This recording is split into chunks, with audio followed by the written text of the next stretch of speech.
Yes, I'm in a rock.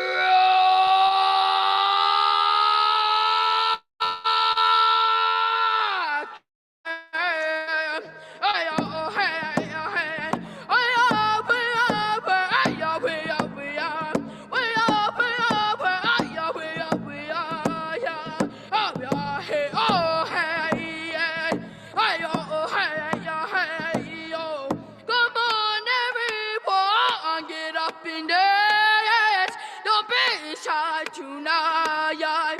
We're standing by the doors, hit the floors. Longing, okay, yes. I'm gonna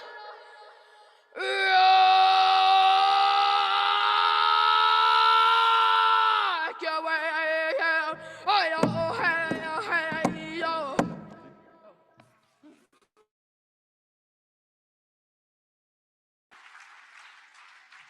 So that was Chubby Cree. Really picked that Five song words. because chose that song because it has a lot of energy in that song. So we want to start off with good energy over here. Uh, do we have the PowerPoint up? We need a mic check for the people online. Are we good to go? Okay. Okay. First, I want to thank the Office of Equity for hosting this event. Wonderful event. I appreciate being in the room with all of you here. Um, right here in the central southern part of Washington State. I'm happy to see that there's events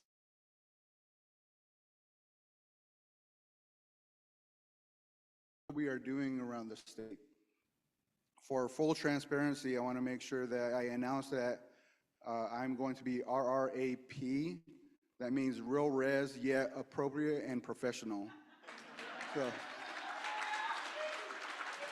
and I want to make sure that I do have all the aunties in the room's approval to do that, and any tribal participants, because I do come from the Yakima Res. I live in Toppenish, Washington. And for the visual impaired, I am a very full, I got average arms, I have strong legs, I could do pounds and squats at 300 pounds. So I'm really proud to say that. My attire is black and white for the art, and my wife had provided me this bolo tie that's very colorful. It's a powerful.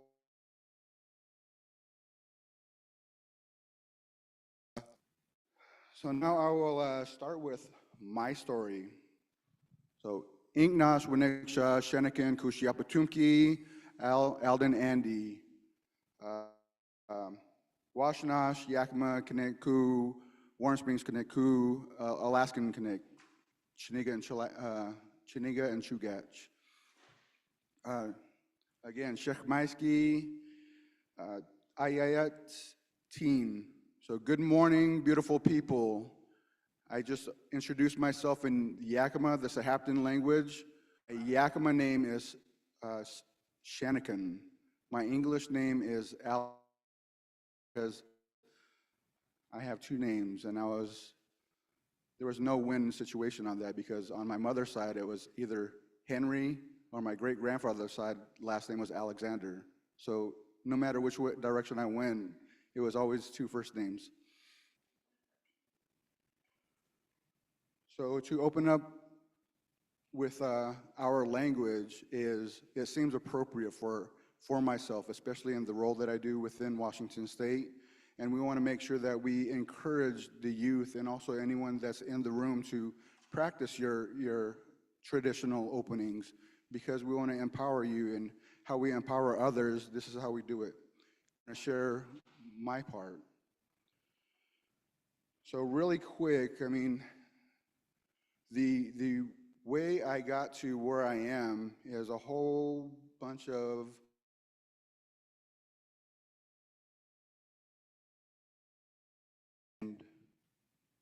um, originally my parents practiced traditional ways, where I was blessed with my Indian name, which was a last given name by my great grandfather. That's why James Alexander. Up until I was 9 years old, my parents were divorced, so we ended up moving with all the aunties around the Pacific Northwest, Idaho and Montana. So we learned how to be uh, res but fabulous. I guess that's the best way to put it. Um, we were always fighters. My brothers and I have one sister.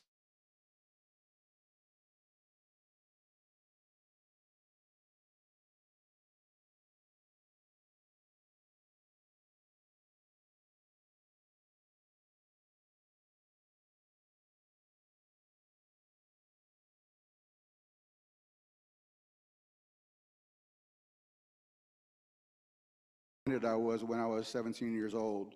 I thought all the Indians on TV were Yakimas.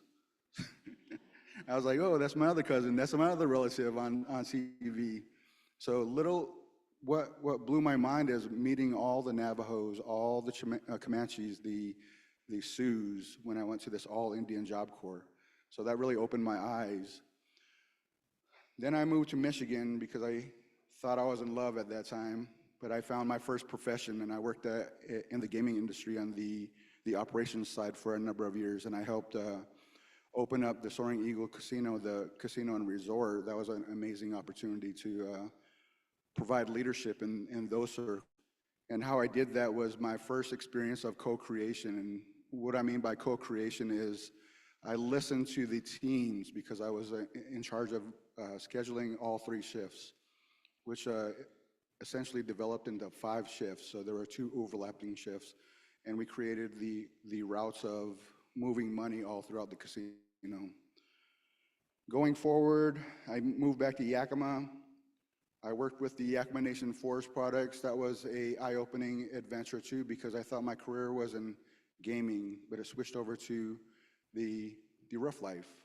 So working in a lumber mill for a number of years really transformed my thought process from going from professional to a high level and bringing me back down to, hey, also a hard worker too. Uh, my boss at that time, I really am inspired by him because he was a roughneck also. He was like, again, this is where I'm getting real res. He was like, I'm gonna kick your ass if you're staying at this job. Do not stay at this job. You're smarter than this. Go on to college. You have to do that within the next 2 years. He promoted me to a supervisor, and that afforded me the time to really invest my um, critique for all these interviews. So I got into the gaming commission, applied for college classes, and went to Heritage University, which afforded me the time to volunteer with nonprofits all around the Yakima Valley. This is what really inspired me because I was a proponent for scholarships. One scholarship that followed me the entire way and also funded me, they provided me an internship over in the Washington, D.C. area, and I stayed over there. I accepted it because I'm first generation everything, and that was a nice experience for me to really develop and understand the federal contracting perspective. When I received my master's degree, I had this master plan of requesting 6 digits salary. Unfortunately, the pandemic hit. So the pandemic was a big learning curve, but it was also an opportunity showed itself. Yakima Valley Community Foundation, they reached out to me because I used to do work with them way back in college, and they asked me to be a part of a broadband action team panel. So what that led me to is meeting the then director of the Washington State Broadband Office, who shared his interest in all my authenticity of being who I am and letting everyone know what my thoughts are, of course, professionally. He offered me a position. At the time I was not interested. Continued negotiating. Well, he considered every single time we met, mine was another negotiation tactic on his. So of course,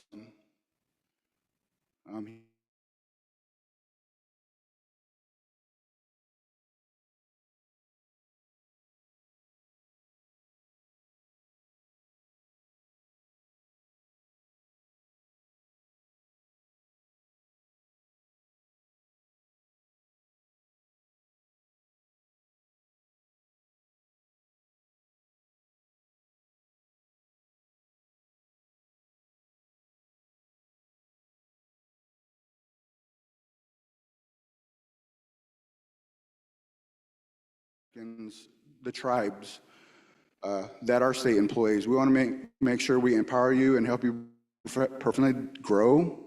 And we just want to do a better job serving the communities in Washington State. So this is a lot of what we are talking for the next, I don't know, 2 hours. And I'll transfer it over to Isachicha for his introduction. Thank you, everyone. Right on.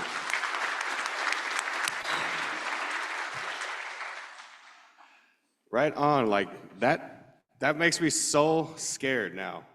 I don't think I'm as accomplished as our colleague up here. Today, we're going to discuss sovereignty and partnership, co-creating through tribal consultation. That's what the title is. And so our aim is to explore, as well as teach about our sovereign group, is to explore how meaningful tribal consultations can empower partnerships between tribal nations and government bodies, while emphasizing the importance of tribal sovereignty. Now, before I get going any further, do we all know basically how tribal sovereignty works, or are we totally, able to teach it in a law class? That's how I'm justified, like, don't know, teach it in law school. Which one is it? So it should be somewhere in between, right? So we're not gonna sit here and give you the exact specifications and like the exact ways that we're gonna be doing it, but we're gonna teach you how to start it, how to find it. So I wanna make sure that we're going into that, because today we're gonna explore how tribal consultation is not simply a checkbox, but a required and powerful process for co-creating solutions that serve both tribes.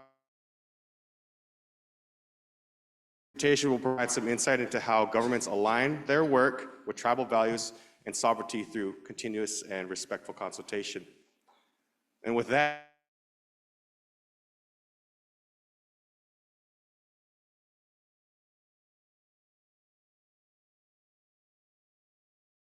I think I got you right when your caffeine kicked in, so hey, all right. But you're probably wondering why we're starting with this way. I think this is kind of something we've noticed, is like, why are we sharing our stories? Well, in many cultures, American Indian Alaska Native, Indigenous, worldwide, storytelling is far more personal than just a way to share personal experience. It's a way to preserve history, transmit knowledge, connect deeply with both our ancestors and our future generations. When we share our stories, we honor the oral traditions that have kept our communities resilient for centuries and millennia. From my Abzaloga and many other Native and Indigenous worldviews, stories carry the wisdom of our people, don't they? Think about your own stories, like how important and how much wisdom is in there.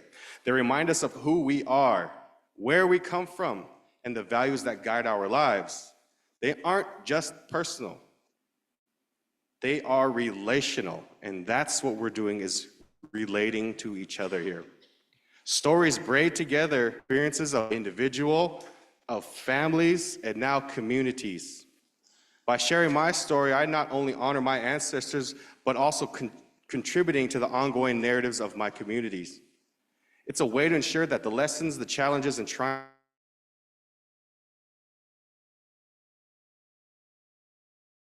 storytelling is at its core an act of sovereignty, right?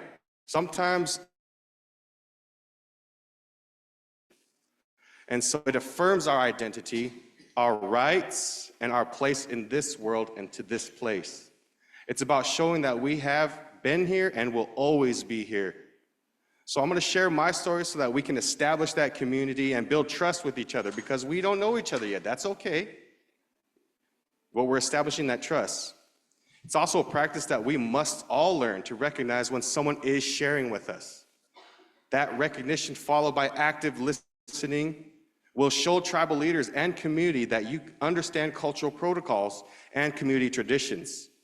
So you kind of see where I'm going with this? This is where we're starting with our story. I think it's really exciting. And it's okay if you don't understand. That's okay. Al and I will get you there.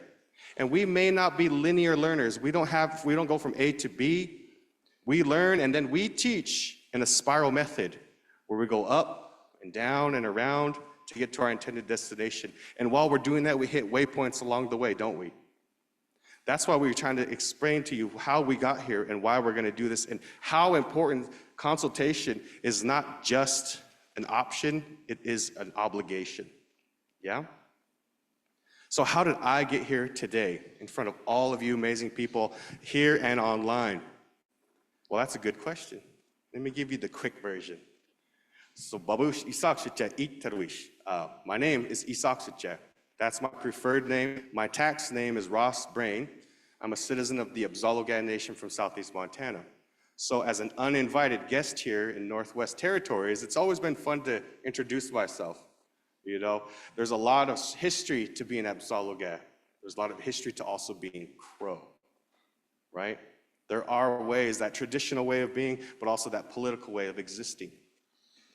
So I came from the state of Montana, and I moved here to Ephrata, Washington. Y'all know where that is? I always tease my colleagues, is that northern Yakima or southern Colville? Yeah. For those that don't get that joke, we'll get you. So I went there for 18 months, but who was counting? I moved there to get residency to go to UW. And I did go to UW, and I am still at the UW working on a PhD right now. Yes, yeah. So that's where Al and I, like, we started talking about our educational background. We're like, oh man, like we went like this, and we went all kind of ways, but I got to study forestry in undergrad, and I got to work with the Yakima Nation on the western spruce budworm, and how do we treat our own forests. And that was the first experience that I had with tribal sovereignty when it comes to cultural practices as well as scientific.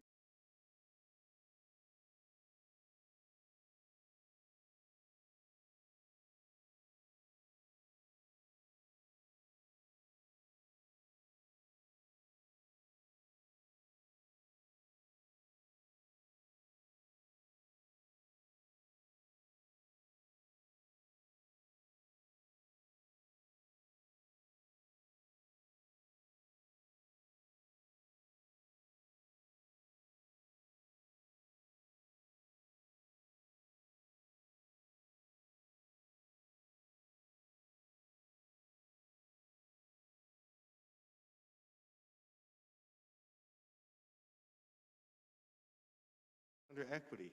We'll get you there. Because I always say the very first thing we have is a requirement to have a tribal liaison. So now let's go from there.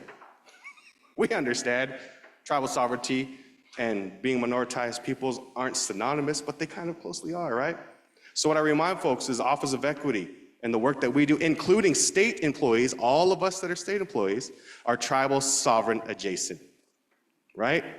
Go to Article 6, Clause 2 of the United States Constitution, and it holds our treaty rights, Al's treaty rights, my treaty rights, Beth, Casey's, and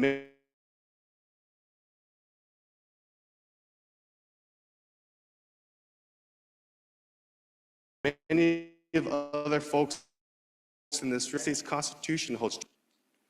So now we go to slide 4.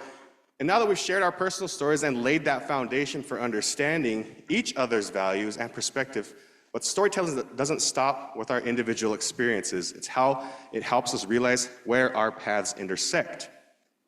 So let's explore our story as government officials, tribal leaders, and community members find common ground. This slide here is where we begin to show our stories. Tribal consultation at its core is about finding common ground. It's where the priorities and sovereignties of tribes intersect with the goals of states and federal governments. They are not always oppositional.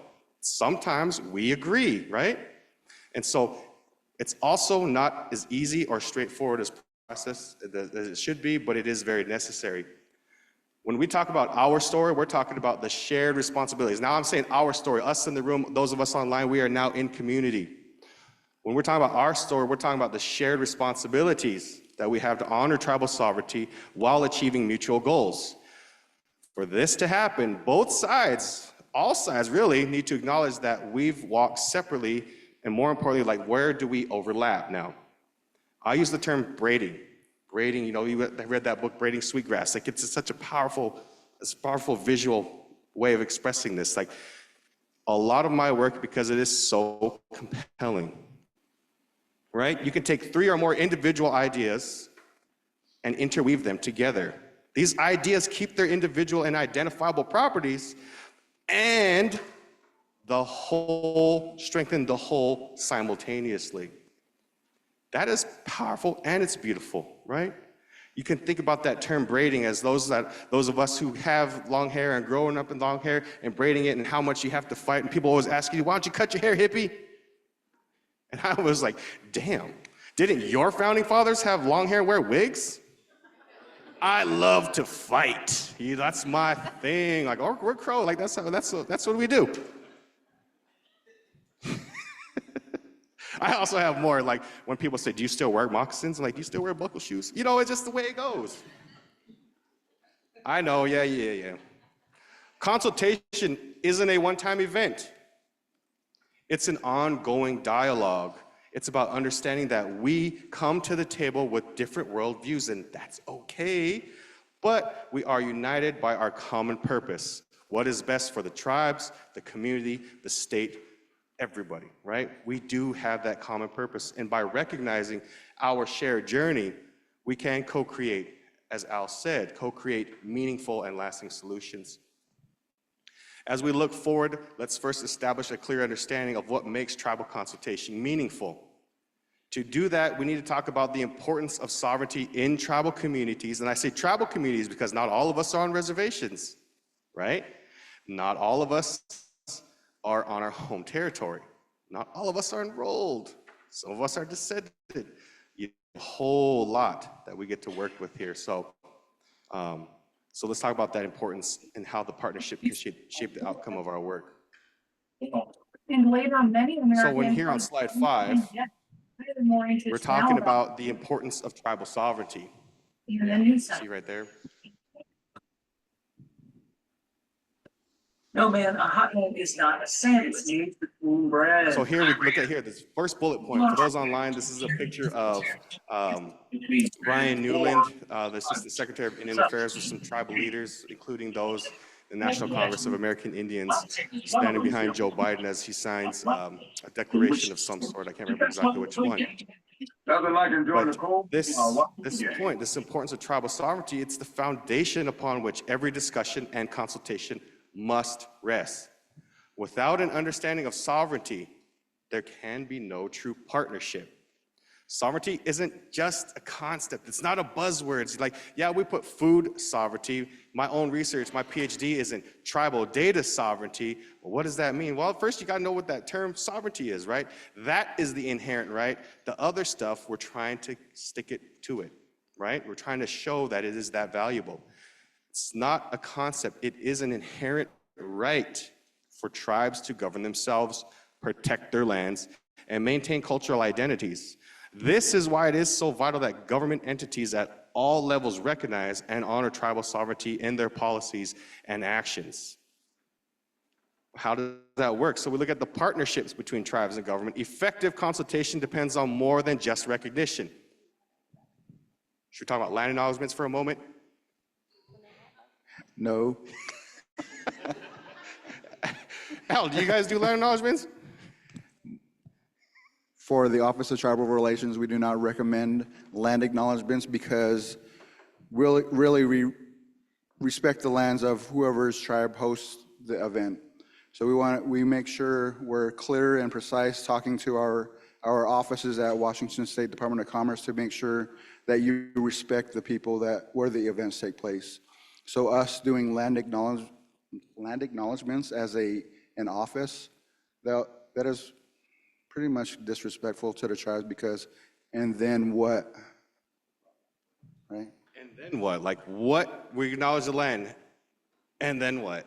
How much have our offices given back? Right? That's it. Right. There it is. Because this here, when you look at this more than recognition, that it requires partnership, right? The and what? So that partnership means that all parties involved are invested in the outcome, and that tribes are involved in the decision-making processes. not as an afterthought, folks, like not as an addendum or a semicolon to your grant, to your policy, right? Like, oh, we're gonna work with tribes, and after you've written the policy, you've already failed, right? I know it stings, but you know the fact is we're always left off the table and we're always on the menu. We're never at the table. You say it like that, now it means something, don't it? Right? The lowest represented population in the place where we used to be 100% of the population. That's deeply disturbing. So let's not just acknowledge it, let's work to solve and make a solution, that partnership between. So what we're gonna do is we're gonna dive into how these partnerships can be fostered, what makes them successful, and the role that each party plays in ensuring a mutually beneficial outcome. Outcomes from this conversation, we hope that you're gonna be able to walk away with a clearer insight on how consultation can be improved and strengthened, as well as some actionable steps. I know a lot of folks are like, oh, we're scared to make a mistake. That's okay too, I make mistakes every day. Oh yeah, I'm still learning. We don't, as much conversations we do have with tribes, tribal people, different offices, we are still learning. So be okay with making a mistake, because that's how you learn. Show up, listen. I mean, that's really the ingredients in my approach. I guess to give you a personal example, each conference I attend, I don't sit with my office every single time. I sit at random tables because I want to find out who's in the audience. What questions do they have about what's going on? How can we coordinate or like just discuss amongst each other and grow a better learning process of whatever the discussion is happening? Or how can we grow outside of the conference in our interagency or inter-office, inter-tribal government discussions? What does that look like? And that starts with listening.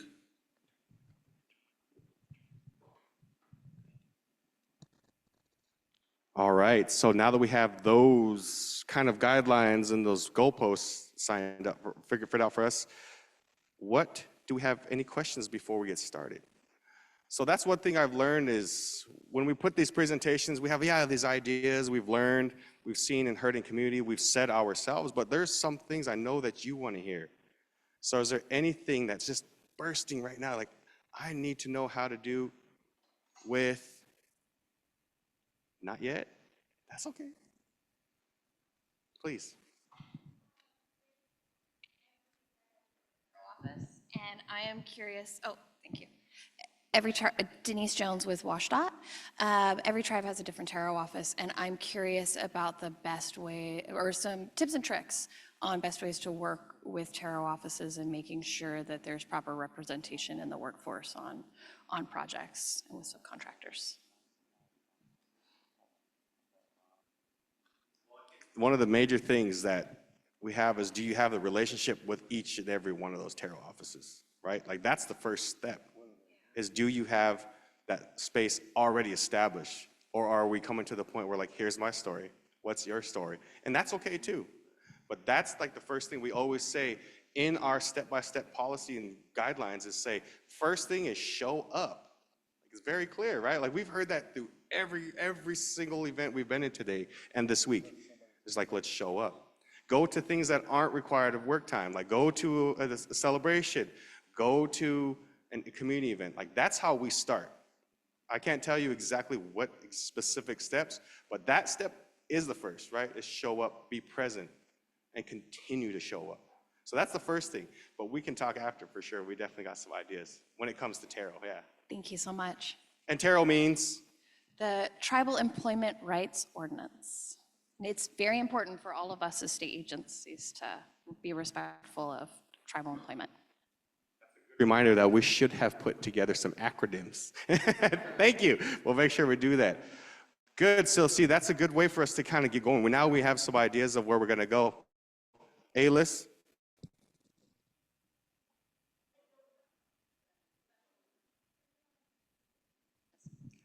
Hi, I'm Alice J. I am with the Office of Equity, and I am here on behalf of over 100 people who are watching this online. And I got a question that is, do you know the story about what accumulated with RCW 43-376 and Mel Tonosket and Joe De La Cruz? It's got an RCW in it. Do you know the story about what caused or accumulated in RCW 43.376 and Mel Tonosket and Joe De La Cruz? Oh, yeah. Yes, so that RCW with Mel Tonosket from Colville and Joe Dela Cruz, I believe from Quinault, right? They were the ones that really helped push, which we were just celebrating our 35th annual celebration of the Centennial Accord. So in that Centennial Accord, yeah, let's give that a round of applause. This is the only one, I think. And in that RCW, that's where it established that each department and enterprise and office in the state of Washington has to have a tribal liaison and has to consult with tribes. The thing that we've noticed is that there aren't a step-by-step guidance there, though, right? Like you go look and it's a powerful statement. It is concise, however. So what we're doing is we're gonna give you a step-by-step recommendation, right? Because each of our offices are also trying to figure this out. So we're trying to help guide some of that conversation.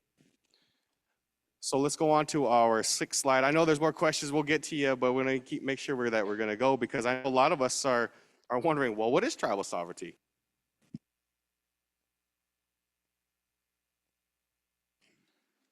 Okay, so understanding tribal sovereignty. So this is now where we really start to dig into the work that we are already doing, right? Are you ready? Understanding tribal sovereignty is fundamental to building respectful relationships and conducting meaningful consultations.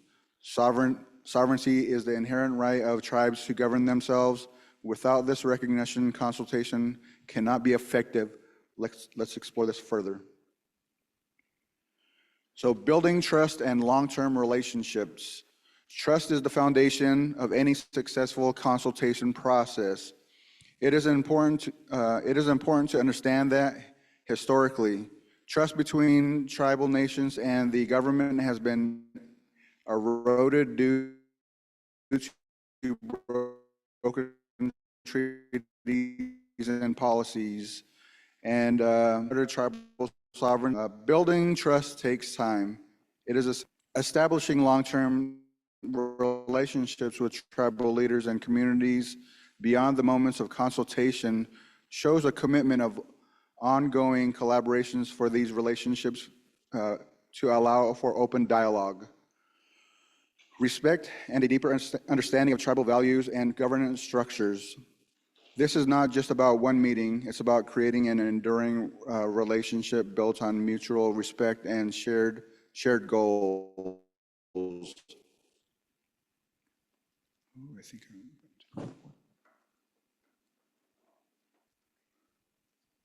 okay. The other thing that we need to acknowledge is this year is also the 100 years since the Indian Citizenship Act. So we are 100 years ago this year, we were finally recognized as a United States citizen, the tribes were. So historical context and legal framework. The legal framework for tribal sovereignty was first formalized through treaties. Early on, the U.S. recognized tribes as sovereign nations through these agreements, establishing a binding relationship. These treaties often guaranteed certain rights in exchange for land cession, but sovereignty itself was never ceded. It's important to note that while many tribes have formal treaties with the United States, not all tribes do, and this does not diminish their sovereignty. For tribes without treaties, their sovereignty is upheld through other legal mechanisms, such as acts of Congress, court rulings, and executive orders. For example, Indian Reorganization Act of 1934 helped restore tribal governance structures that had been dismantled during the allotment era, reaffirming the inherent sovereignty of tribes, regardless of whether they had treaties in place. Court decisions such as United States versus Wheeler in 1978 have also reinforced the principle of that tribal sovereignty predates the U.S. Constitution, and that tribes retain all aspects of sovereignty that have not been explicitly extinguished by Congress. Executive orders and presidential actions, such as the establishment of tribal reservations, further demonstrate how sovereignty can be reaffirmed without the need for a treaty. In other words, whether through treaties, legal acts, or decisions, tribal sovereignty remains valid and recognized across multiple legal frameworks via BIA. Over time, federal policies attempted to undermine this sovereignty, such as forced relocations or the General Allotment Act, also known as the Dawes Act of 1887, which fragmented tribal. Despite these challenges,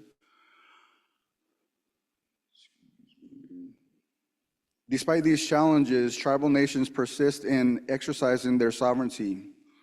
Landmark Supreme Court cases such as Worcester versus Georgia, hopefully I said that right, Worcester, reinforce that tribal nations are distinct, independent political communities. Today, modern legislation like the Indian Self-Determination Act and Education Assistance Act of 1975 allows tribes to reclaim control over federal programs, giving them greater autonomy and self-governance. Sovereignty is just not a historic concept. It has evolved, and contemporary law reaffirms its relevance. Tribal nations actively participate in decisions regarding resources, law enforcement, and healthcare within their communities. The federal government is legally obligated to respect tribal sovereignty in all of its dealings with Native nations. So moving on to relations between sovereignty and consultation.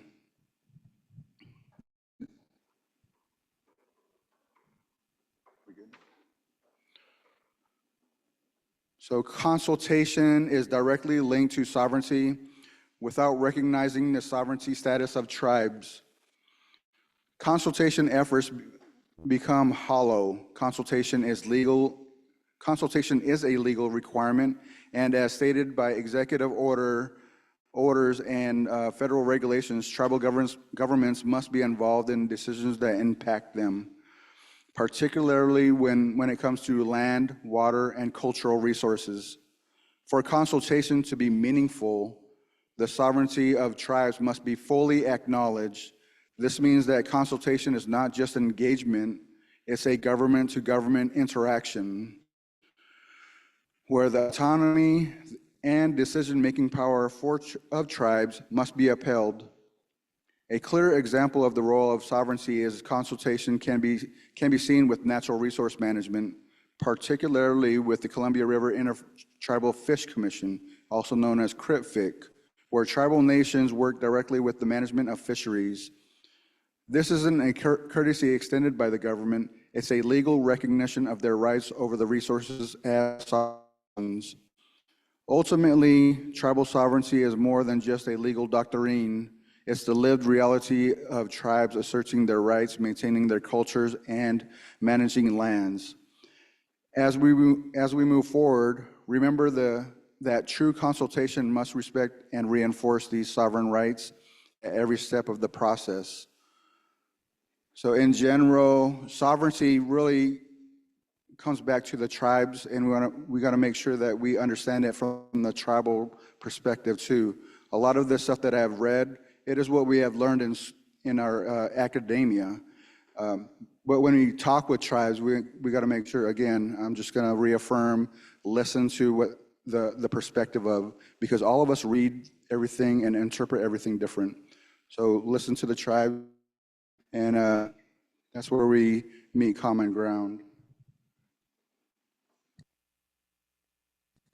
So that was about as clear as mud, right? Right? That's why I learned that from my auntie. Like, Al and I were like, man, how do we do this? Like, well, I guess we got to get into that legal definitions, because that's what it is. Tribal sovereignty is legal. it's a legal status, right? It's not, we've been minoritized, but we are not a minority, right? Because of that federal status, because of that recognition, for good or for ill, right? That's the system that we have to work within. Like that's one thing that we're really talking about, and what it's hard to discuss, right? Because how can I say, "Al, you're unrecognized," but I'm recognized? Like that's gross, and that's a hard thing. But that's the best, beautiful thing about our state and our offices is we say, in the Office of Equity, we say Washington for all. So we're not just talking about sovereignty for the 29 federally recognized tribes in the state. We're talking about those folks like myself, like Casey, who are citizens of another tribe that were living off of our territory, right? My sovereignty was not unrecognized by Initiative 200, nor was it re-unrecognized, I guess the way to say it, from Initiative 1000.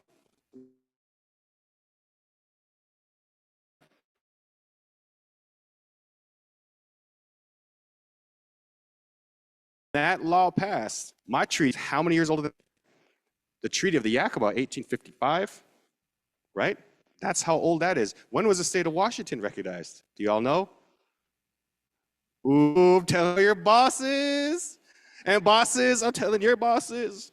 When was it? Don't look. 9.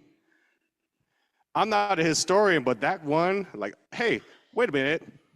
I was like, I'm that old.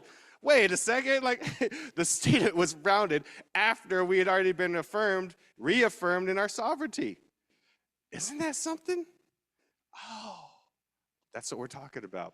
That's why we brought the sovereignty in, but also then how we express it and how we as the state can do more beyond just the 29 federally recognized tribes or tribal citizens in general. We also say, and descendants.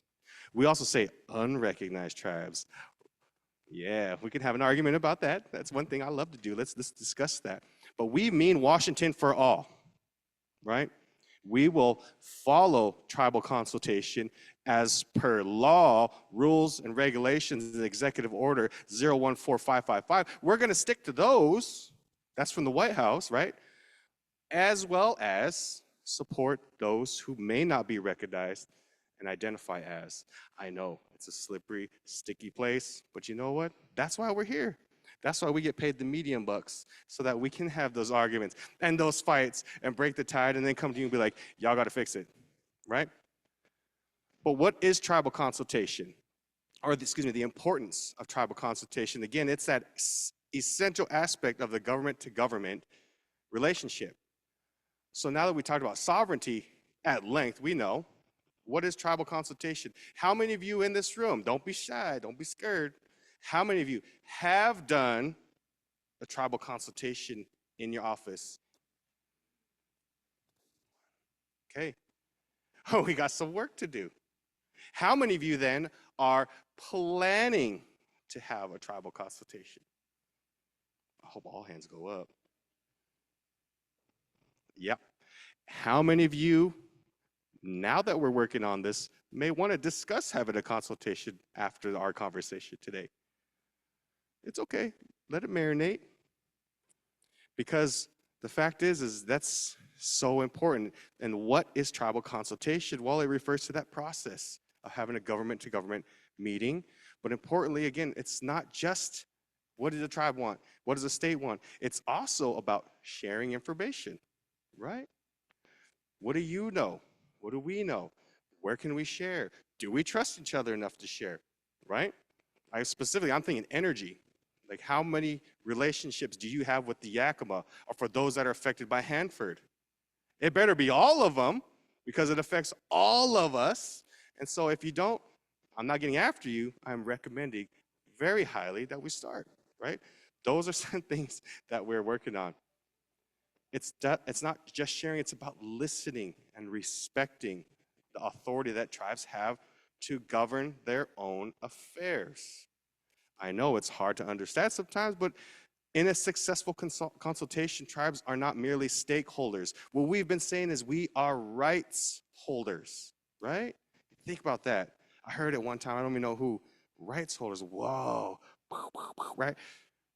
They are equal partners in sharing the outcome of the process as it affects us, right? The legal and ethical foundations are pretty, we've really shared it already. It's really rooted in federal law and executive orders such as Executive Order 13175, which mandates that federal agencies engage in regular and meaningful consultation. So like Al said, it's not a one-time happenstance. It's like, oh, we're gonna do some work on a watershed, that's gonna affect tribes downriver. Maybe we should consult with them. And the end, right? Oh, check. No, it's constant and iterative design, right? Constantly go back, change, admit our mistakes. And that's one thing that I always do. Like, I'm a scientist, right? I'm always wrong. I acknowledge that. I also acknowledge the right to change my mind. And so that's what I hope that we all take away is like, we make mistakes, all of us. And so that's one thing when it comes to then the ethical, oh, it's gone, is the ethical foundation is that consultation is about respect. Respect with a K, right? You hear that, respect. I'm sorry, like sometimes my accent come out, but it's about respect. It's about recognizing the history of broken promises, right? And eroded trust, like Al had talked about. But you go up here and you see our third point when it pops up is we have guiding principles of consultation. And we at the Office of Equity in partnership with Commerce, in partnership with GOA, partnership with the AGO's office, with other tribal relations and tribal employees, because not all of us are tribal liaisons, right? Some are accountants, some are lawyers, some are zoologists, A to Z, see how I did that? Our guiding principles are, we need to have an early engagement. Remember when I said not an addendum, not a semicolon, and tribes? Go look at your policy. Look at the RCW that establishes your department. How many times are tribes mentioned? That's why we're tribal sovereign adjacent. I might get in trouble for speaking truth to this, but the fact is like, this is who we are, right? We need to have the transparency and openness. That's the second thing. We need to have the third of mutual respect. 4 is that ongoing dialogue that Al had talked about. And our office, as I said, is currently drafting an updated guide. It's quote unquote guide for meaningful consultation, unquote. So keep your eyes peeled for when we go live with that. That's not just by the Office of Equity, because I always hear like, why is the Office of Equity doing this? Because we can. Because we need it. There's a need. And what do you do when you see a need?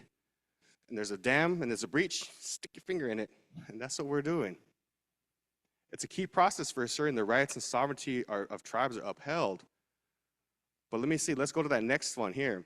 Because effective tribal consultation doesn't happen by accident. It requires intentional strategies that are rooted in respect, cultural understanding, and relationship building. And let's go through a number of these here. I'll go as quick as I can because I know we're looking at and I know we have questions. But first, that building that long-term trust. You keep hearing us say that, long-term trust. Build it, establish it. Trust is that foundation, and it's important to understand that, like we said, historically, trust between tribes and the government has been eroded. It has been broken. Every single treaty has been broken in one way or another, right? Some of us were forced to sign treaties so that we wouldn't be killed. And I know us is a long time ago, but on my background, I have a picture of my great-great-grandfather who signed the Treaty of the Crows in 1825. It's not that long ago. I met his son. That's not that long ago.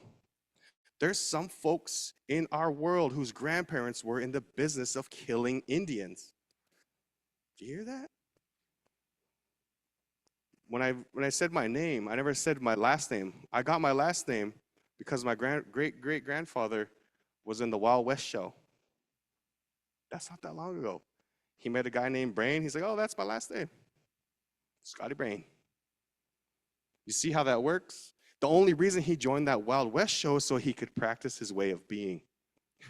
And that was the only place we were legally allowed to because it was for show. That's not that long ago. I met his son.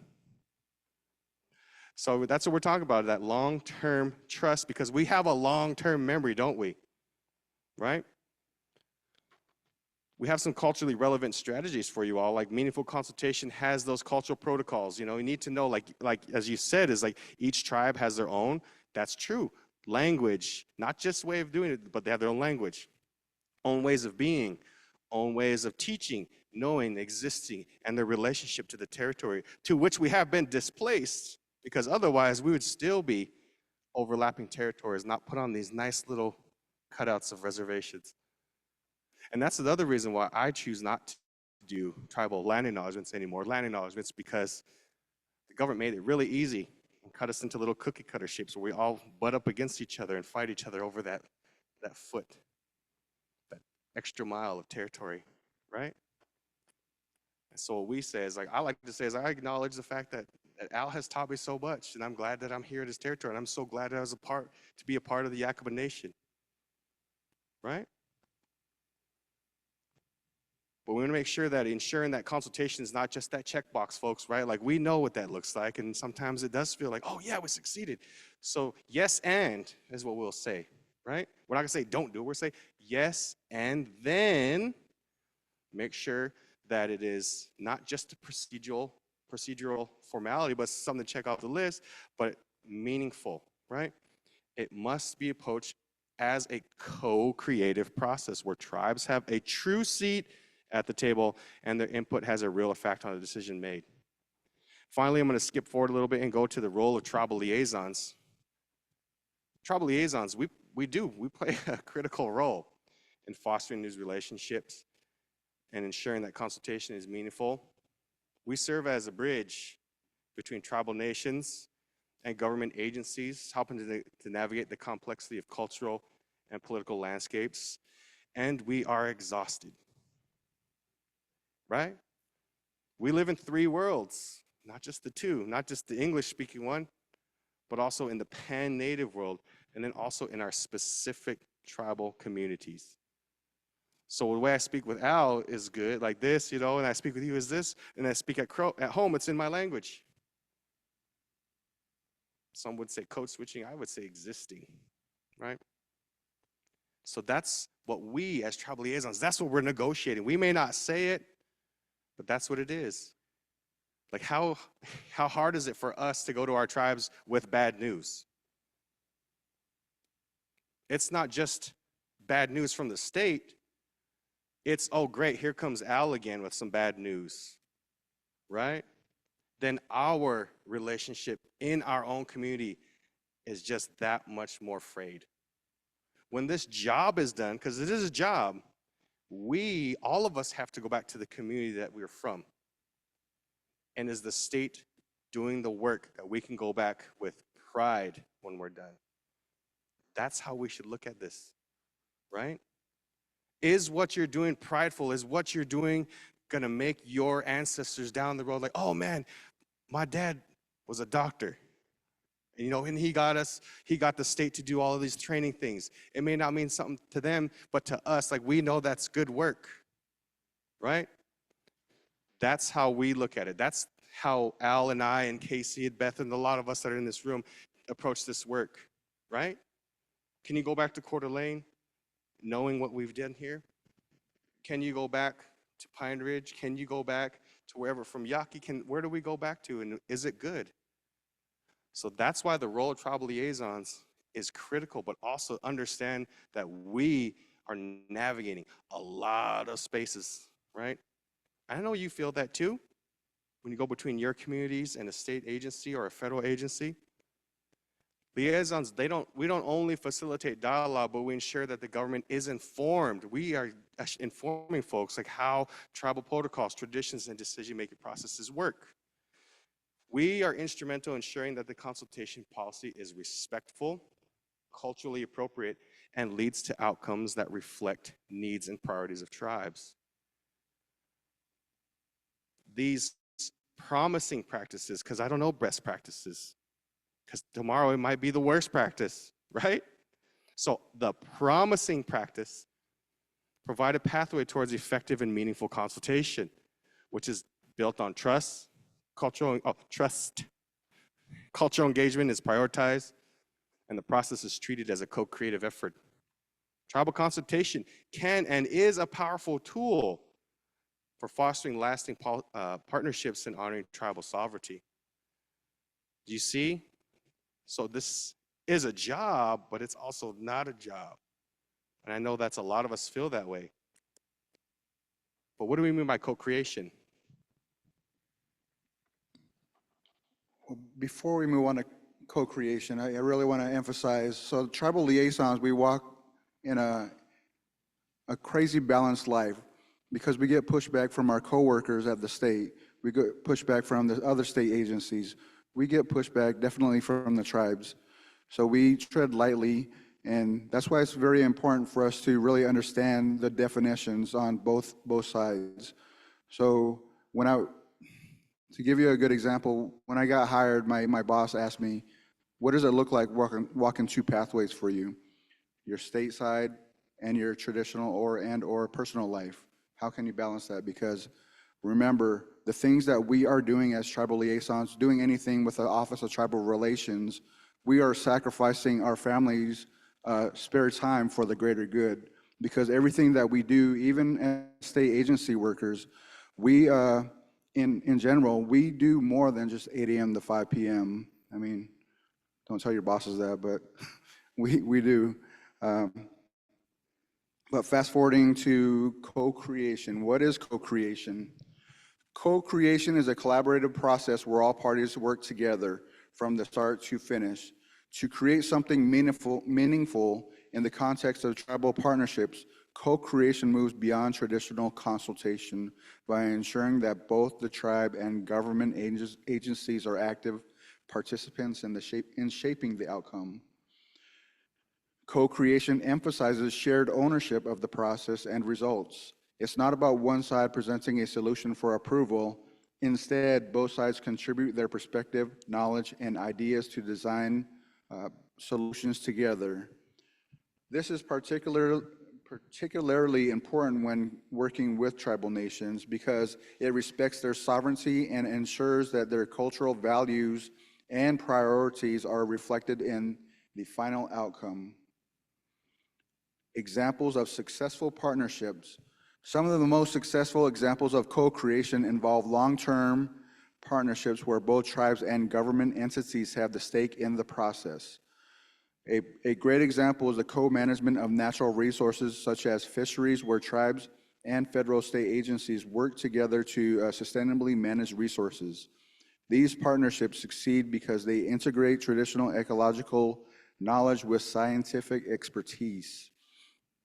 Another example is the infrastructure of projects, where tribes and agencies collaborate on projects that support economic development while respecting cultural practices and environmental sustainability. These successful partnerships show how co-creation can lead to more effective and culturally respective outcomes. I want to pause right there. Cultural is used a lot in this text. As we continue to co-create and develop language and re-examine it, we also got to think about our scientific, native, educated people, because some tribes are retracting the name culture. Because in a scientific perspective, what does that mean? It means taking a swab out of if you're feeling ill, you go to the hospital and they take a swab of your mouth, and then they go dissect it and they look at everything about you. So that is essentially what the government has been practicing for generations, for millennia. In perspective, tribes are making sure, the Sioux tribe, one of my friends that is over there, they're saying, we're not going to use culture no more. We're going to be traditional pathways. So it's a difference. Everything's going to probably shift. I mean, all of us are experiencing historical changes right now. So I just want to pause just to acknowledge that. We always continue learning. So the value of co-creation. Co-creation is valuable because it fosters empathy and understanding. The play to engage model illustrates the different stages of co-creation. The process begins by identifying the needs of the community and observing cultural protocols to ensure that both sides are aligned on purpose. From there, the process moves through ideation, prototyping, and testing until a final solution is co-created. This model underscores that co-creation is not linear. It's an iterative process where both sides continuously engage,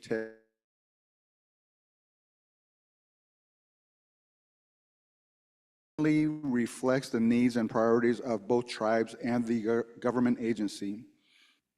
We selected this figure because it is a great visual to explain how co-creation is not just about engaging superficially, but about creating lasting, culturally respectful partnerships that benefit both tribe and the government entities. It highlights the importance of empathy and ongoing iteration, which are crucial in tribal consultation and partnership efforts. Next. Oh. So do you see this figure here? This is actually, as Al was, this is a design method. This is a way that we've seen game design created with indigenous communities because it is very similar, right? Do you see what it says at the very top? I don't know if I can see it. What does it say here? It says, let's say identify a community. Yeah, right? Like, hey, who are we gonna work with? Well, that makes sense. Then identify a local school. That could be your local tribe. Then the next step is to conduct needs analysis. What I would say is yes, and before that, conduct tribal outreach. Do you want us to do a needs assessment? Right? That's the thing. We don't need to be saved anymore, right? Right? We don't need that. We want to be consulted with. We want to create it as alongside of. We don't need to be saved, right? So that part I would challenge on this one. Define that shared purpose. You hear that? The shared purpose. Like, okay, yeah, this might be a game, but think about your policy. It could be something that you're working with when it comes to a forest model. Like, are we going to make sure that we do clear cuts here? Or are we going to do, are we going to leave some live growth for some crown trees? Like, what are we going to do for parent trees, I mean? Then obtain consent, right? So that's big. So when you look at the ones that our Office of Equity is writing in partnership with our colleagues, we say get consent, but also continue to check that we consent, right? Give tribes the option to opt out. I believe there is also that letter for a prior and free informed consent from the AGO's office. So that's a good letter to use and think about. Because the fact is maybe tribes become distrustful along the way and like, you know what, we're gonna go ahead and do it ourselves, right? I know it stings, but that's one thing that I would recommend. These are what our office are creating for you, and we will be getting those out as soon as I can. And as soon as I consult with our tribal communities, as soon as we consult with our tribal sovereign groups. So that's what's really exciting, because now we're going on to our 10th slide here about challenges and opportunities, right? There are a couple, right? Has anybody had like a consultation or a relationship with a tribe that was easy peasy? Lemon squeezy? I know nobody's gonna raise your hand, that's okay. I know how we are. But there is a common challenge that we've identified here, right? Do you see them? Those time constraints, miscommunication, and that lack of cultural awareness. Time constraints, that's easy, right? We know how that goes, but challenges are an opportunity for growth and learning and building stronger relationships. So here's these common challenges that we're gonna go with. So time constraints, we know that one is one of the most frequent issues that we hear, is time. Government processes often operate on tight deadlines, and tribes may not have the same resources to respond quickly. Some of our tribes are very small in our state. Additionally, tribal decision-making processes can take longer due to the need to consult elders, just like the model had shown, community members, or councils.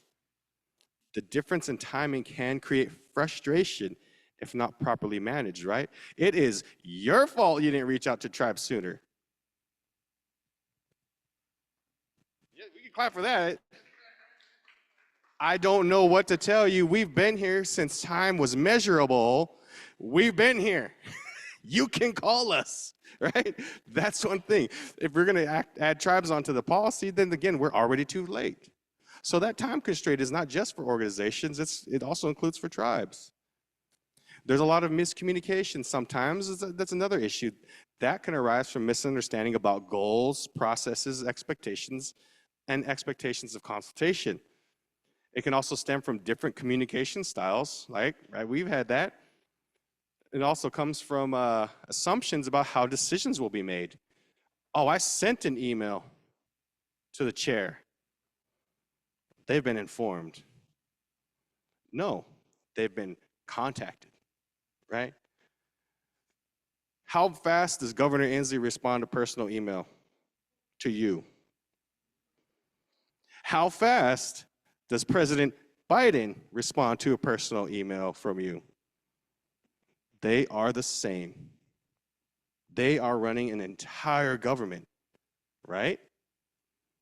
So we need to remember that. That's what we're talking about, understanding our organizational structures of tribes. That's why I started with Article 6, Clause 2 of the United States Constitution. That's why I built that foundation of law. So now do you see how we're scaffolding off of that now? Or making it pedagogical, is that how you say it?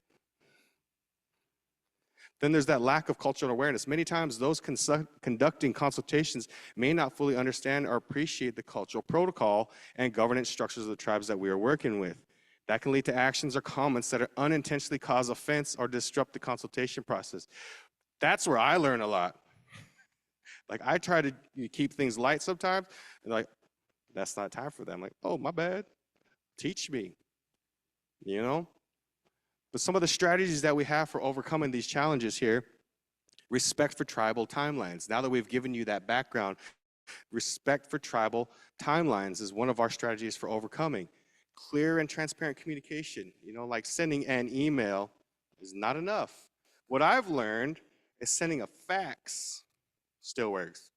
How many of you in this room know what a fax is? Or a facsimile, or however you say it, right? I don't know, I think it's a French word. Now, you younger folks that don't know, do you know how to email a PDF? It was like that, but over the phone. I don't know. I think that's the best way I can say it. So that clear and transparent communication, like make sure you're doing the constant updates. Make sure that when you're building for you project managers in the room, when you have your Gantt chart up there, make sure that you always have a bar there for tribal consultation. I know you project managers got kind of perked up for that, right? Your Gantt chart. Don't do it waterfall, do it agile. So now I'm just saying words, but it works. Make sure that you have tribal consultation throughout your project, from the start through the end, through follow through and follow up. A cultural awareness training, agencies and individuals engaged in consultation should seek out competency training. We should do it so we can have better understand and have a stronger partnership. And on the third point here, we have, for those that may not be able to see, we say tools and resources for supporting effective consultation. We have our tribal liaisons and experts. Tribal liaisons, as we said, play a crucial role in supporting effective consultations. We act as that bridge, but there's also the responsibility of every person in this room, every person in the organization. Everybody has that responsibility.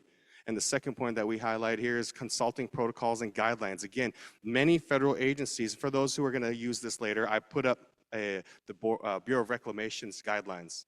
It's a really, really robust guidelines. And so you can use our references when we do that. I also put the references to the model, to that report, because I know a lot of us, we need to go deeper. But many federal and state agencies have developed consultation protocols and promising practice guidelines to support a more effective engagement. These resources are online, the steps and expectations for consultation, ensuring a consistent and respectful approach across agencies. Again, not all of them will work for everybody. That's okay, right? We can individualize it. We can make them personal. Additionally, as I've said before, in our Office of Equity and in partnership with Washington State Departments and Enterprises, we're working on a comprehensive manual. Comprehensive manual. It's long, but it has the tools, has the resources, the policy, And we even created a step-by-step recommendation that you can follow. Recommendation, do you hear that? It may not be the best for everything we need, but we are going to make sure that that gets out to you. By addressing these challenges with clear strategies, we can create real opportunities to improve the consultation process, to build those stronger partnerships. It just takes time, right? It just takes time. So, there's 29 federally recognized tribes in the state of Washington, right? Can you name them all? Let's start with our local tribe. Zzz. Is it the Yakima tribe? Or is it the Yakima Nation? Or is it the Confederated Tribes and Bands of the Yakima Nation? Or, So this is a very important question. So I want to make sure that, I'm glad that Isashi Chow brought this up because it depends. That's one of those times where it really depends. So as a state agency, it is the Confederated Tribes, Bands and Tribes of the Yakima Nation. Should you talk to the tribe, maybe the tribal leaders, they will also concur, Confederated Tribes, Bands and Tribes of the Yakima Nation. Contractual language, we could put tribe. When you talk to a tribal citizen, I'm Yakima. My family is so-and-so. Versus a Sakshicha, he'll refer to, hey, Yakima. So it's like depends on who you talk to. So being appropriate, ask the person that is a tribal citizen what their preference is. They could just say, hey, I'm just an Indian. So just be flexible with that. yeah, I love that. That's exactly right. You know, like how, and here's the thing, in that same manual, we put a couple of cultural nuance, right? We have put some questions, like one of the things that we put in there is like mealtime protocol, right? For many of our tribes, our elders go first, and many of our communities, right? But what's an elder? For many of our tribes, it's how old? 55. I heard it, yay, 55. Came back on the wind. So like that kind of stuff is in there, right? And here's the next thing that we wrote in that manual is like, sometimes you'll be asked to hand out plates, hand out drink, coffee, be a part of it. And it's no disrespect to your positionality in this hierarchy that is the Washington state government. It's like, hey, your family now, get in there and work, right? But we all know what that's like take your tie off, put on your apron, and get to work. Those are things that we've written in there too, as well as 55 is normally, again, normally what we see. So as we bring our presentation, I guess, really to a close, near its close, we're not gonna say a close, at the end of our presentation, reflect on those key elements that have emerged throughout our discussion. Tribal consultation, when done meaningfully, is more than just meeting legal obligations. It's about partnership, respect, and a long-term commitment to working together. Let's take a moment here to review the main points and consider how we can continue to apply these principles in our own work moving forward. Key point number one here, we have sovereignty. We discussed that at length. First, what is sovereignty? Then what is tribal consultation? Everything that we talked about today starts with sovereignty. Tribal nations have the inherent right to govern themselves, and it's our responsibility to honor and uphold and adjacently support every interaction and decision-making process. We talked about consultation. It's not a one-time event. It's an ongoing dialogue that should be treated as a partnership. And if you need to, create an MOU so that you have a documentation of that partnership, if that's what we have to do, because we do have turnover in our state, right? It requires active listening, collaboration, commitment to incorporating tribal input into meaningful outcomes. Partnership, we know what a true partnership is. It's built on that trust, transparency, and mutual respect. We keep saying those three terms over and over. We're not just consulting tribes as stakeholders. We're partnering with them as equal participants in the process and decision-making as rights holders. We have the respect, reciprocity, Again, what can we offer tribes? What can we ask for, or what can we expect, right? It's reciprocal. That's what this part is about. Reciprocation. It's not just about seeking input, it's about giving back to ensure that tribal contributions are reflected in the outcomes. And then that last one, responsibility, right? It's not the responsibility of one person, of one office, of one agency. It's the responsibility of everyone involved in governance. Whether you're working directly with tribes or supporting those who are, we all have a role to play in ensuring that consultation is done right. Going back to our slide, we have the significance of ongoing dialogue and partnership. We all know what that means. Consistent follow-up, follow through. It means staying engaged even when there's no immediate project at hand. Like, oh yeah, that project's done. Cool. See you in a year when we have another thing. It ain't gonna work. It's about ensuring that tribes are always a part of the conversation. And finally, here's our little bit of call to action is get to work. Work doesn't end here. It doesn't end with our conversation today. Consultation is the responsibility of the entire state. Tribal consultation is not just the responsibility of tribal liaisons, as Al and I said, or a single department, every person, office, and agency within the state.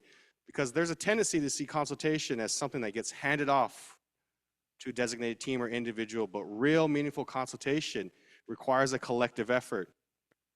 I know a lot of us are worried that we're going to make a mistake, and I've said that before. That's I make mistakes all the time. I'm in community. I make mistakes all the time. One time I accidentally put Yakima tribe on a placard in front of the governor, and I didn't hear the end of it. That was 12 years ago. That's why I asked that question when Al was here. And why is this so important?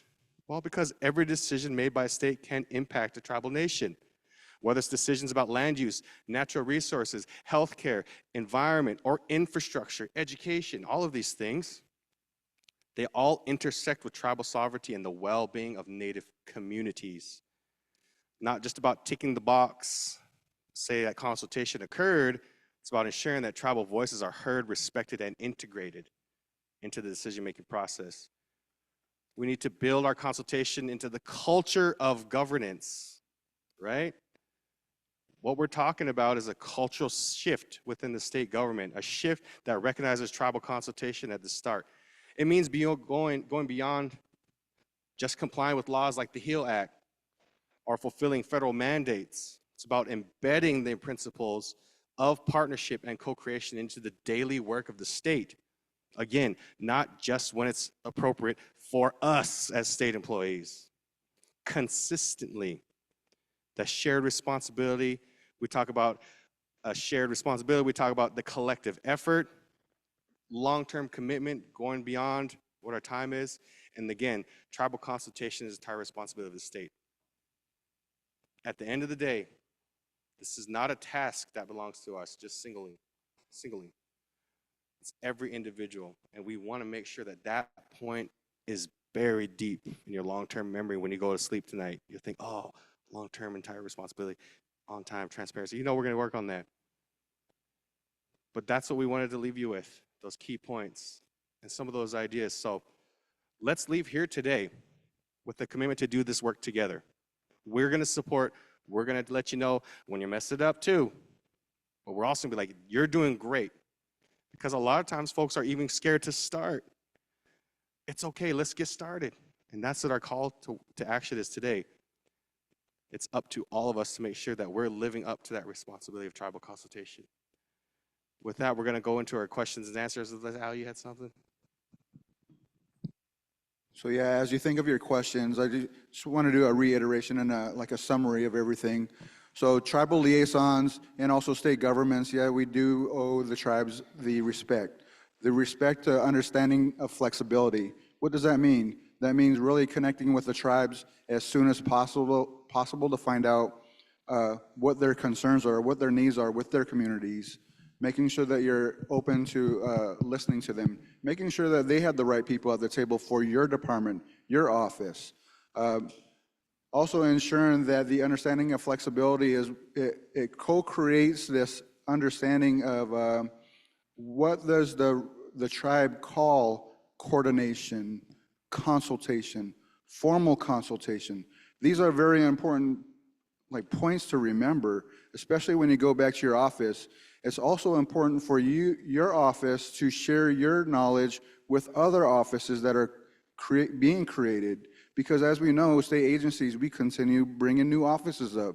So please share the knowledge with your team members and making sure that they are also open to not being in a silo. Oh, I only have this knowledge. Share it because we want to empower each other and making sure we're doing best for the communities in Washington State.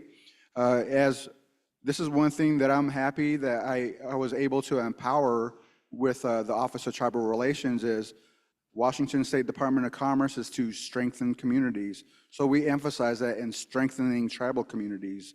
So we have the support of our director.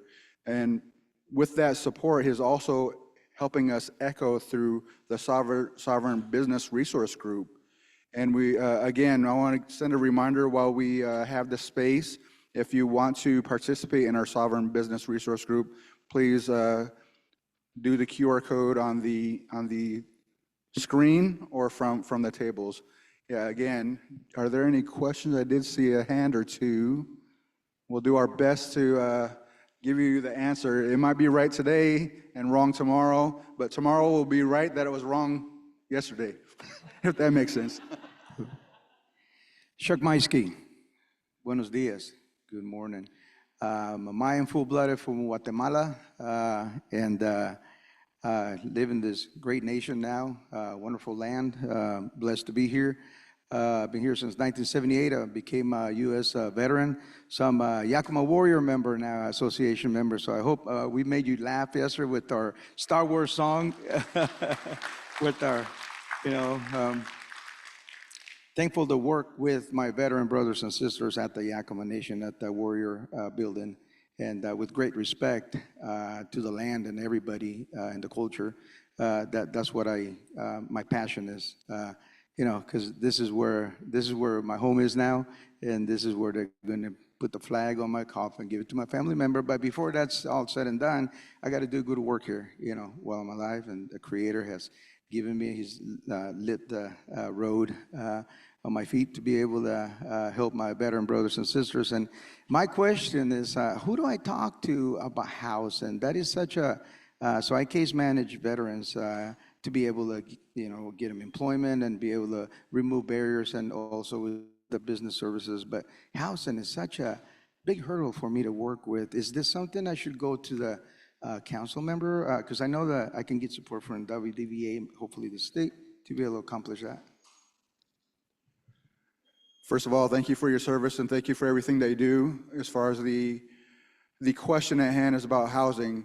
With Washington State Department of Commerce, our role is usually, in general, government-to-government relations, but we do go to the community events and listen to the people, and we encourage you to go to the housing authority and or the council, whichever best fits your situational relationship. Preferably, if you could get both in the same room, the housing, for this example, Yakima Nation Housing, and the tribal elected leaders in one room to engage in this conversation, because we have a big government, Yakima Nation. There's approximately 1,000 employees under the agency group. There's, I think, 14 enterprises and all these other nonprofit and for-profit that fall underneath the Yakima Nation umbrella. My suggestion and encouragement is making sure that each of those programs, enterprises, citizens collaboratively get together to notify the elected leaders to make sure that Yakima Nation elected leaders contact Washington State Department of Commerce, our office, to make sure that we are addressing this in the appropriate manners. And I assume it's going to be the same thing with every single state agency. And on the flip side, within Commerce, the Office of Tribal Relations, we emphasize for all of our office and team members to go to where the people are. the ATNIs, the Taro conferences, the housing conferences, to listen to what the tribes need. That gives us a better situational awareness and of who the point of contacts are at the tribes, just to make sure that those program people can directly do it. And if it comes to the government level, then that's when we get into the details of defining it. Currently, Washington State Department of Commerce, we also have a tribal policy and a tribal relations guide, as what Asachi Char was describing earlier. So we provide this with all of our state employees, including a glossary, and it's still in its first version, and we're trying to do our best to make sure that we're strengthening tribes. And I'm proud to say that we do have 4 MOUs with tribes. We have 7 in negotiations, which means that they're reviewing it and giving us answers, because each MOU is specific to each tribe's needs and wants. And when it comes back to doing a revision, what is that, 1 year, 3 years? It all depends on every single tribe's elected process. But I hope I answered your question. The next one? Oh, 2 more questions. To respect everyone's time. Hi. My question is a little more from the Native side, is for all non-Native people that come to panels or conferences like these and are like, how can you do my tribal consultation and answer it in 3 sentences? It probably means you don't have enough Native staff in your office that are educated on tribal sovereignty. So I am not tribal staff, but I am treated as a twofer, where I'm expected to provide tribal cultural sovereignty knowledge, and I do for the love of my people. But then I get conference funding denied. I get told things are out of my job scope if I make trouble. I get banned from my own consultation to make room for 5 non-Native staff members. And if you do not understand cultural sovereignty, your schools are not teaching since time immemorial curriculum, and it's not an accident that you don't have Native people in your office. You're choosing not to hire people with tribal expertise, and that is nothing short of white supremacy. So when we are in spaces like this in ATNI, state staff have a tendency to take up the Q&A without having done any type of research on their own and expect us to just give that away. And we aren't going to serve our tribal communities if we're hemorrhaging our Native staff.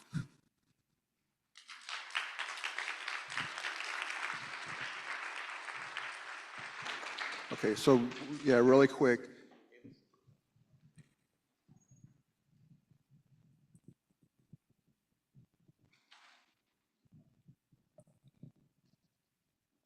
If you have an extra comment, you can finish, but I have a couple things from the internet. Do you want to go, or would you like a next question? Okay. So this one comes from one of our online members, and the question is, individual government employees may have good intentions, but they don't necessarily have control over the whole government. What is the best way to thread the needle when a program manager or a non-supervisor is in a role where they're interacting with a tribe, but they can't promise anything, or they can't have any control over what happens after they go? Yeah, the quick, for number 2, don't ever promise. Number 1, I'm not sure if I'm great as advice on that, because my advice is just to be bold and go for it, and let your director know, and share the things that's on your mind with your director of your office. Try and gain that support.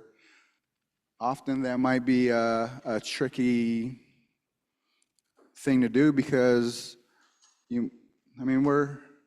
our jobs are temporary. So, but as long as you're doing a good job and you're emphasizing on why it's important, I'm sure your leadership will come on board.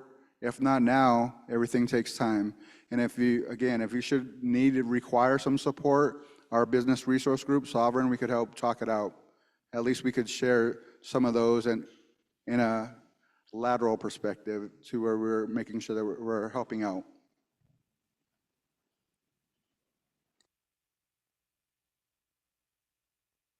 All right. Hello. Yeah. My question is one, and I really like the distinctions that you made about the, kind of saying if we don't do, kind of don't do land acknowledgement anymore because of the and what and what's next, and then talking about the historical context. From a perspective, as you have a lot of trust and respect and kind of in consultation, the question that I have is because of our historical engagements and the years and years and years of broken and eroded trust, is there a place of amends that has to occur before we can co-create? And I'd like, and from my perspective, making amends is acknowledging wrong and working to rectify wrongs before we build new directions that don't acknowledge them. I mean, we understand the ramifications of history, and so I think trust comes from acknowledgement, working toward amends or reparations or something like that, then building with that in mind, because I think short of that, and I'd like your perspective from your perspective, short of that is not genuine, right? I think it's saying that we've wiped the slate and we can build now, but I think the reason we have to build now with trust is because we've eroded that trust with your communities. Give you the quick version, but I'll pass it over to Sakshi. Really quick, us being government employees, we already did it wrong. I mean, so no matter what, yes, acknowledge whatever the mistake may be, but be consistent. So be consistent with everything, follow back up. You might get an angry eye a couple of times, but hey, stay listening and say, okay, how can we amend this? How can we move forward to strengthen this relationship and provide you more opportunities in the future? What does that look like? That's a great question, because we get to go in and it's like, hey, we're sorry. We're not. Because we're also angry. So that's again where we're walking that boundary, between the planes. So we get to go in and say, well, we know we messed up on the culverts case, right? Because it happened. And I know we got AGO in the office or in the space here. So we know that happened. Now, what can we do to work within the guidelines that we have? So that sucks, man, because we're like, yeah, what we would love to do is like, yeah, we definitely let's do land back. Let's say every 10 years, every whatever years, the state has to give back 150 acres to every nation. Or, start rebuilding nation building. How can we do that? We go into all of these conversations. They're decolonize this, decolonize data. What does that mean? Give it all back. That. If we start saying that, that's the amends that I see that would work, but we're not ready for that reckoning. And so what I say is just like Al says, let's let us come in, let's learn what we know to already be true. Let's get it recorded and then start to affect change that we can. It might be incrementally, and just like A-List's question is it might take that one person. It might take that one person to say, hey, what about, and then go from there. So I know that we are at time, and I know that we had a lot that we went through today. I want to make sure that we share our contact information on the screen here. I want to acknowledge and thank Al for being such a great co-host. We were so nervous. So we have our contact information, but our text gone. But you can come reach out to us, and then on our slides we put our references to the Bureau of Reclamation and to that report on the gaming. But with that, thank you all. We know it was a heavy lift. We do it every day, but thank you for being here with us while we do it. Appreciate you all. Have a good one. Safe travels to wherever you're going after this. And again, thanks to Office of Equity for having this event for us to share this session.